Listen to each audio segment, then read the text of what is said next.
Welcome to Silicon Valley Asian Business Talk.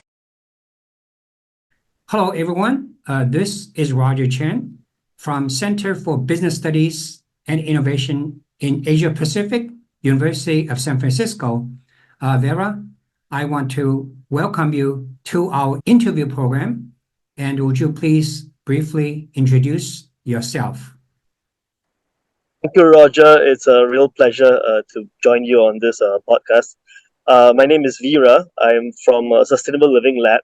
We're a group of companies that basically deliver services around sustainability, consulting, and also all the adjacent sort of activities in that space.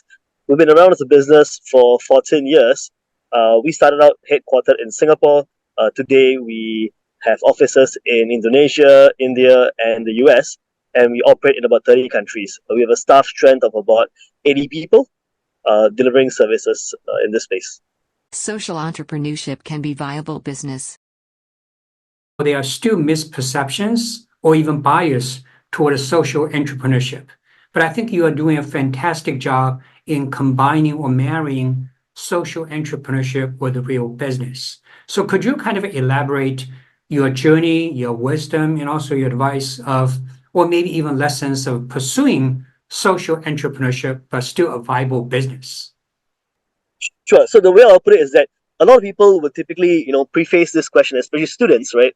They will say, oh, how do you balance between impact and revenue, right?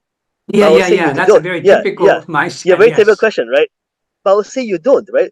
The whole idea of social entrepreneurship is predicated on the fact that you can only make revenue because you're generating impact, right? So the way you got to think about it is you got to set up a business system that in the course of doing A, you end up getting B, and because you do B, you get more of A, and so on, right? So the setting up of virtuous loop is what you got to be doing. So social entrepreneurship is about setting up virtuous loops. Now, no one says easy, right? It's obviously difficult, right? It's not a straightforward thing, right? But the goal should be to set up virtuous loops. So okay, let me give you a more example, right? So I'll bring this up, right? So let's take our repair program example, right? So the repair program started out originally from a, very non-profit oriented, like, let's try tackle e-waste. So who's paying for tackling e-waste? No one. No one is paying for tackling e-waste, right? No one's paying for it, right? So let's try how to tackle e-waste, right? So our point was that, okay, let's look at what our program is to tackle e-waste. And we said, yeah, our program to tackle e-waste is about training people to build their capacity to deliver repair services, so that they can repair their own stuff and all that. And then we said, what is the value creation activity in this whole program, right? And we identify a few value creation, right?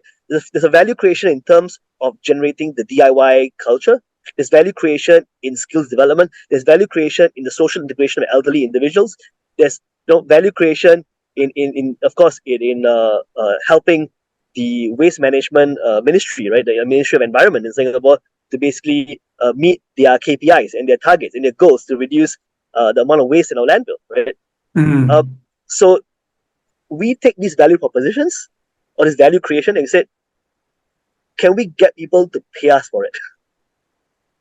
Like, can you pay us for that value proposition, right? And of course, eventually you found out, right, that the social engagement, right, of elderly is what gets us paid the best, right?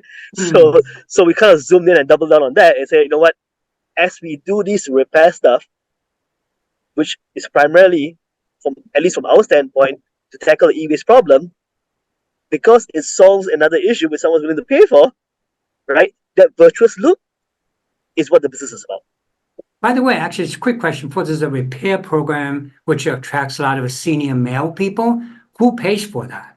And I'm curious. Yeah, correct. So it's basically the Ministry of Health. Oh, the government. The government, yeah, because they view it, because like say in the social healthcare system, right?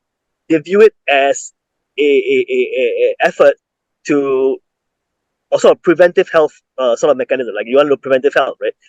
And also you must understand that in Singapore there's been the upward trajectory of healthcare spending. Okay. Right? So people are living longer, but they're living sick for much longer. Yeah. Oh. Right? They're living sick much longer, right? And they found that it's particularly bad healthcare outcomes for male seniors in particular.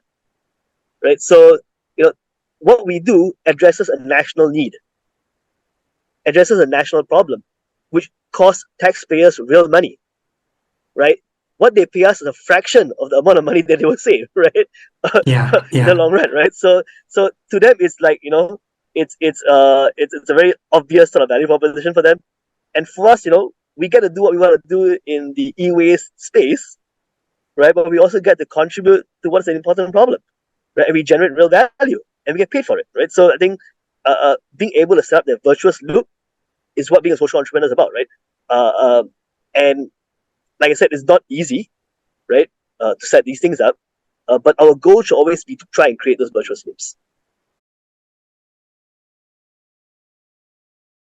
Thank you for watching.